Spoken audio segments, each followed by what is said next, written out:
हाँ तो फ्रेंड्स, अगला हमारा टॉपिक क्या है? किसी बिंदु आवेश के कारण वैद्युत क्षेत्र की तीव्रता, intensity of electric field due to a point charge. ठीक है, तो इसके लिए अगर हमें किसी बिंदु आवेश के कारण वैद्युत क्षेत्र की तीव्रता निकालनी है तो इसके लिए क्या करते हैं, हम एक आवेश लेते हैं, कोई भी आवेश लेते हैं। हम मान लेते हैं, माना एक बिंदु आवेश है Q। ठीक है, हम यहाँ पर मान लेते हैं कि माना एक बिंदु आवेश क्या है, Q है, और ये आवेश Q जो है ये किस पर स्थित है, बिंदु O पर स्थित है। ये जो आवेश हमने Q माना है ये किस पर स्थित है, बिंदु O पर स्थित है। और ये आवेश जिस माध्यम में रखा है उसका माध्यम का परावैद्युतांक क्या है, K है। तो माना एक बिंदु आवेश है जो बिंदु O पर स्थित है और यह ऐसे माध्यम में स्थित है जिसका परावैद्युतांक क्या है, K है। ठीक है, अब इस आवेश के कारण एक क्या उत्पन्न होगा, वैद्युत क्षेत्र उत्पन्न होगा। हम मान लेते हैं कि ये वैद्युत क्षेत्र उत्पन्न हुआ है। ठीक है, यहाँ पर ये वैद्युत क्षेत्र उत्पन्न हुआ और इस वैद्युत क्षेत्र में बिंदु O से स्मॉल r मीटर की दूरी पर क्या है, एक बिंदु क्या है भैया, P है।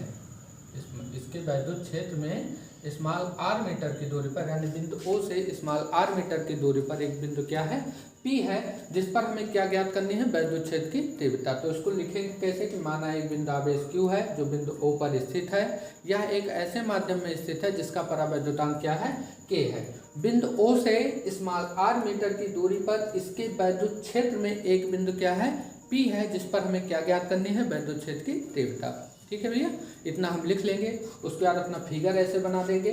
उसके बाद क्या लिखेंगे यहाँ पर, अभी हमने आपको बताया था कि किसी भी बिंदु पर अगर किसी बिंदु आवेश के कारण अगर कोई क्षेत्र उत्पन्न होता है, उस पर अगर कोई बिंदु है उस पर आपको वैद्युत क्षेत्र की तीव्रता निकालनी है तो इसके लिए क्या करते हैं, उस बिंदु पर हम एक धन परीक्षण आवेश मान लेते हैं। इस बिंदु पर क्या मान लेते हैं, धन परीक्षण आवेश मान लेते हैं।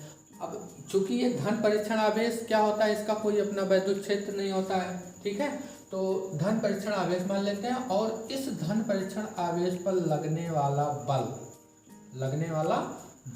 इस धन परीक्षण आवेश पर लगने वाले बल के मान से हम क्या निकालते हैं, वैद्युत क्षेत्र की तीव्रता। तो आइए देखते हैं कि क्या निकलता है इसका वैद्युत क्षेत्र की तीव्रता।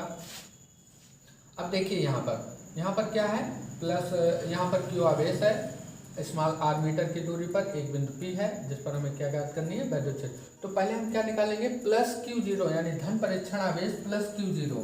ये धन परीक्षण आवेश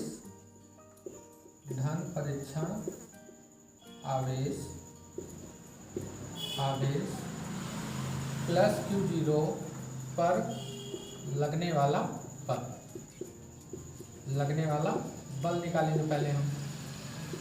तो लगने वाला बल का मान किससे निकालेंगे, कूलाम के नियम से, क्योंकि यहाँ पर कैसे आवेश हैं, दो आवेश हैं। यहाँ पर कितने आवेश हो गए, दो आवेश हो गए। तो यहाँ पर कूलाम के नियम लगाएंगे, तो यहाँ पर लिखेंगे कूलाम के नियम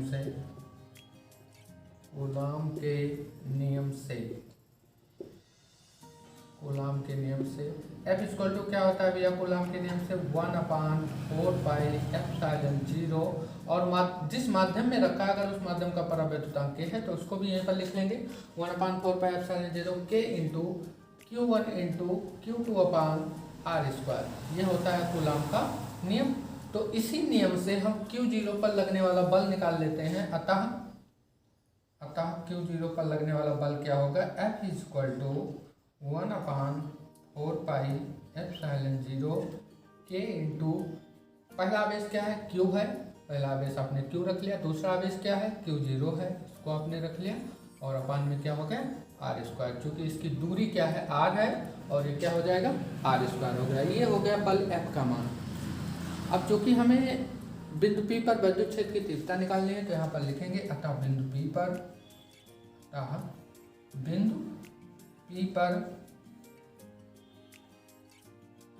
वैद्युत क्षेत्र की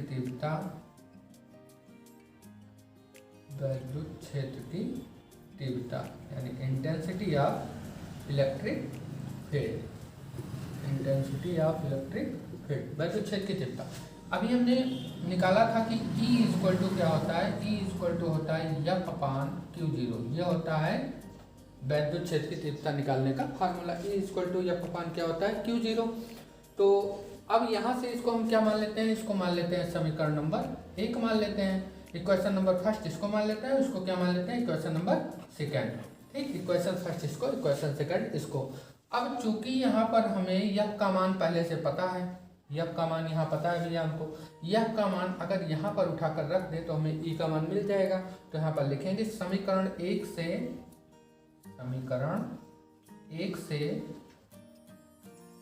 यह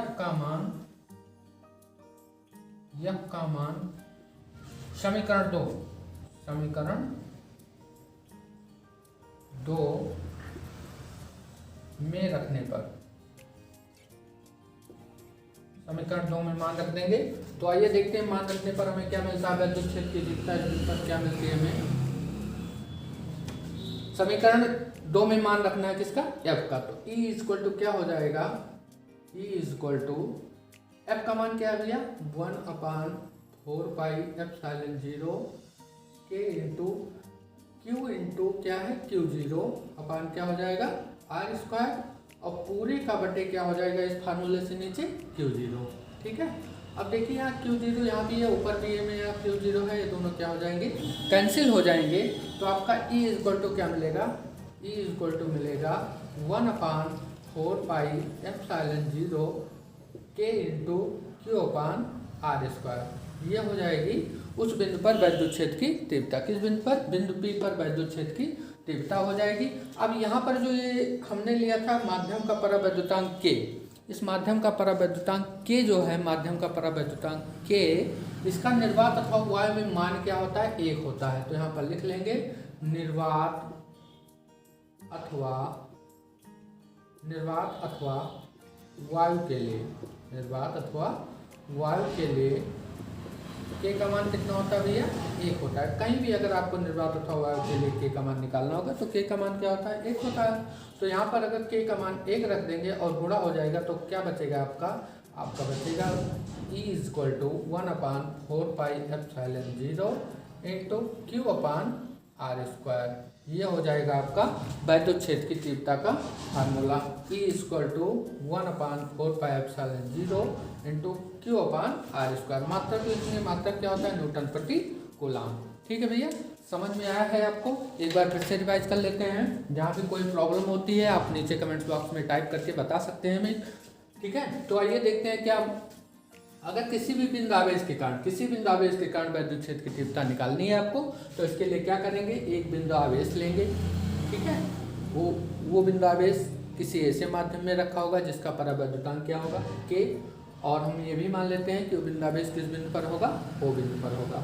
अब इस बिंदु आवेश के कारण वैद्युत क्षेत्र उत्पन्न होगा, और इस वैद्युत क्षेत्र में बिंदु O से स्मॉल r मीटर की दूरी पर क्या लेते हैं, बिंदु P लेते हैं, जिस पर हमें क्या ज्ञात करनी है, वैद्युत क्षेत्र की तीव्रता। अब हम जानते हैं कि जिस बिंदु पर वैद्युत क्षेत्र की तीव्रता ज्ञात करनी होती है उस पर क्या लेते हैं, धन परीक्षण आवेश प्लस Q0 लेते हैं, और इस धन परीक्षण आवेश प्लस Q0 पर इस आवेश के कारण लगने वाले बल के मान से हम क्या निकालते हैं, वैद्युत क्षेत्र की तीव्रता निकालते हैं। तो यहाँ पर लिखेंगे कि धन परीक्षण आवेश प्लस Q0 पर लगने वाला बल। अब चूंकि यहाँ पर 2 आवेश है, तो 2 आवेश जब होता है तो वहाँ पर कौन सा नियम लगता है, कूलम का नियम लगता है। तो F इक्वल टू क्या होता है, 1/4 पाई एप्सिलॉन 0, और K क्या है, माध्यम का परावैद्युतांक है, इंटू Q1 इंटू Q2/R², ये कूलम का नियम होता है। तो इससे जब हम इसका मान निकालेंगे तो यहाँ F इक्वल टू क्या होगा, 1/4 पाई एप्सिलॉन 0 K ऐसे लिख लिया जाएगा, इंटू पहला आवेश क्या है, Q है, Q लिख लेंगे, दूसरा आवेश क्या है, Q0 है, इसको लिख लेंगे, अपन क्या हो जाएगा R²। इसको क्या मान लेते हैं, इक्वेशन नंबर फर्स्ट मान लेते हैं। और उसके बाद अतः बिंदु P पर वैद्युत क्षेत्र की तीव्रता यानी इंटेंसिटी ऑफ इलेक्ट्रिक फील्ड किस पर, पॉइंट P पर। ठीक है, तो E इक्वल टू क्या होता है, F/Q0 होता है, जिसको क्या मान लेते हैं समीकरण नंबर 2।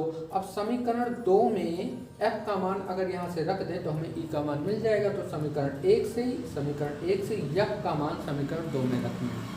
ठीक है, 2 में रख देंगे तो E इक्वल टू में क्या मिलेगा, F का मान यहाँ रखेंगे 1/4 pi epsilon 0 K into Q0/R², और नीचे यहाँ Q0 है, इसको रख देंगे, Q0 से Q0 क्या हो जाएगा, कैंसिल हो जाएगा आपका। तो E इक्वल टू क्या मिलेगा, E इक्वल टू मिलेगा 1/4 pi epsilon 0 K into Q/R²। अब हम ये भी जानते हैं कि निर्वात अथवा वायु के लिए K का मान क्या होता है, 1 होता है। या 1 लिया जाता है तो यहाँ पर 1 जब लेंगे तो मल्टीप्लाई हो जाएगा तो इतना ही बचेगा। तो E equal to 1/4πε0 into Q/r², newton प्रति कूलम।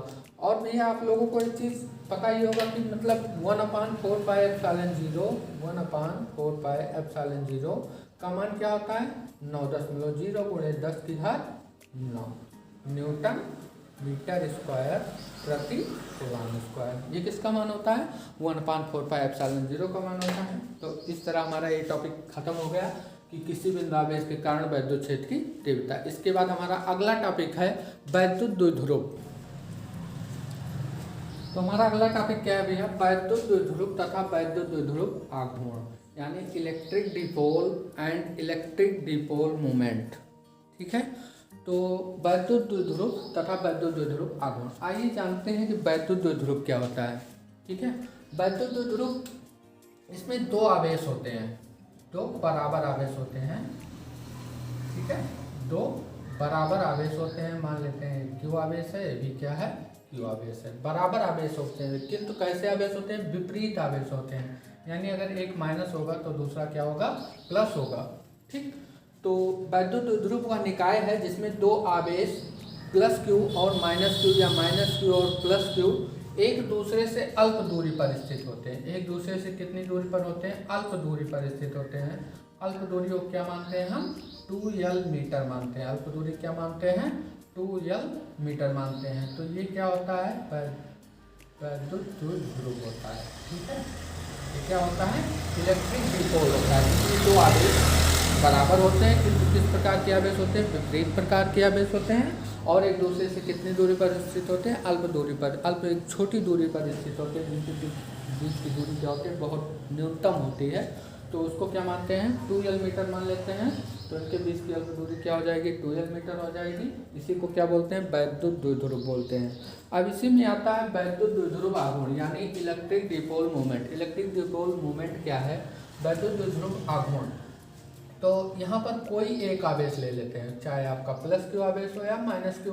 तो वैद्युत द्विध्रुव आघूर्ण को पहले जान लेते हैं किससे प्रदर्शित करते हैं P से प्रदर्शित करते हैं। वैद्युत द्विध्रुव आघूर्ण को किससे प्रदर्शित करते हैं P से प्रदर्शित करते हैं। तो P इक्वल टू क्या होता है किसी एक आवेश कोई एक आवेश Q और उनके बीच की अल्प दूरी क्या होती है 2L। उनके बीच की अल्प दूरी के गुणनफल को क्या कहा जाता है वैद्युत द्विध्रुव आघूर्ण कहा जाता है। वैद्युत द्विध्रुव आघूर्ण क्या कहा जाता है भैया किसे कहते हैं कि उसी वैद्युत द्विध्रुव से कोई एक आवेश तथा उनके बीच की अल्प दूरी 2L उनके बीच के गुणनफल को ही क्या बोलते हैं वैद्युत द्विध्रुव आघूर्ण बोलते हैं। इसी को हम लिख सकते हैं P इक्वल टू क्या होता है 2QL। ये होता है वैद्युत द्विध्रुव का मान। वैद्युत द्विध्रुव आघूर्ण P का मान क्या होता है 2QL। मात्रक निकाल लेंगे, मात्रक निकालना बहुत आसान है भैया, केवल फार्मूला लिखिए उसी से मात्रक निकाल लीजिए। मात्रक इक्वल टू क्या हो जाएगा हम जानते हैं आवेश का मात्रक क्या होता है कूलम होता है। तो यहाँ पर लिख लेंगे आवेश का मात्रक कूलम होता है और L क्या है लंबाई या कुछ भी होगा इनके बीच की दूरी है। दूरी का मात्रक क्या होता है मीटर होता है। ठीक है, तो यहाँ पर इसका मात्रक क्या होगा कूलम मीटर। ठीक है, इसको हम ऐसे भी लिख सकते हैं कूलम मीटर। ठीक, बीमा भी निकाल सकते हैं। बीमा हम जानते हैं कूलम की बीमा क्या होती है 80 और मीटर की बीमा क्या होती है L। तो इसको हम सीधा करके लिख सकते हैं। तो बीमा क्या हो जाएगी LT और A। बीमा क्या हो जाएगी LT A। ठीक है भैया, ये छोटा सा टॉपिक है वैद्युत द्विध्रुव तथा वैद्युत द्विध्रुव आघूर्ण। एक बार फिर से समझ लेते हैं वैद्युत द्विध्रुव क्या है। वैद्युत द्विध्रुव एक ऐसा निकाय है जिसमें दो बराबर किंतु विपरीत प्रकार के आवेश होते हैं और एक दूसरे से अल्प दूरी पर स्थित होते हैं। वो क्या होता है वैद्युत द्विध्रुव होता है। और वैद्युत द्विध्रुव आघूर्ण क्या होता है उसी वैद्युत द्विध्रुव से किसी एक आवेश और उनके बीच की अल्प दूरी जो है उसी के गुणनफल को क्या बोलते हैं वैद्युत द्विध्रुव आघूर्ण बोलते हैं। इसको किससे प्रदर्शित करते हैं P से प्रदर्शित करते हैं। तो P बराबर क्या मिलेगा हमें फार्मूला 2QL। ठीक है, यहाँ से मात्रक भी निकाल सकते हैं। मात्रक क्या हो जाएगा Q का मात्रक कूलम होता है, L का मात्रक क्या होता है मीटर, जो कि दूरी है। दूरी का मात्रक क्या होता है मीटर, तो मात्रक क्या हो जाएगा कूलम मीटर। बीमा निकाल लेंगे तो कूलम की बीमा क्या होती है 80 होती है और मीटर की बीमा दूरी की बीमा क्या होती है L होती है। तो इसको सीधा करके लिख लेंगे LTA हो जाएगा। ये मात्रक हो गया, बीमा हो गई, आपका वैद्युत द्विध्रुव तथा वैद्युत द्विध्रुव आघूर्ण का टॉपिक खत्म होता है। अब इसके बाद आता है आपका टॉपिक वैद्युत द्विध्रुव के कारण उत्पन्न वैद्युत क्षेत्र की तीव्रता। अभी तक आप लोग पढ़ रहे थे किसी बिंदु आवेश के कारण उत्पन्न वैद्युत क्षेत्र की तीव्रता। अब यहाँ पर किसके कारण निकालेंगे? वैद्युत द्विध्रुव के कारण उत्पन्न वैद्युत क्षेत्र की तीव्रता। यहाँ पर वैद्युत द्विध्रुव आघूर्ण की अगर दिशा देखें तो इसकी दिशा क्या होती है? माइनस से प्लस की ओर होती है। इसकी दिशा को हम किससे डिनोट करते हैं? माइनस से प्लस की ओर इसकी दिशा होती है। भैया इसको भी इसी फिगर में दिखा लेते हैं। यहाँ पर ये इसकी क्या होती है? दिशा होती है। वैद्युत द्विध्रुव की दिशा होती है किधर से किधर की ओर? माइनस से प्लस की ओर। ठीक है, तो यहीं पर क्या होता है? वैद्युत द्विध्रुव होता है। ठीक, पी, और ये होती है इसकी दिशा। ये इसकी दिशा होती है किस? माइनस से प्लस की ओर। ठीक है भैया, ये टॉपिक आपको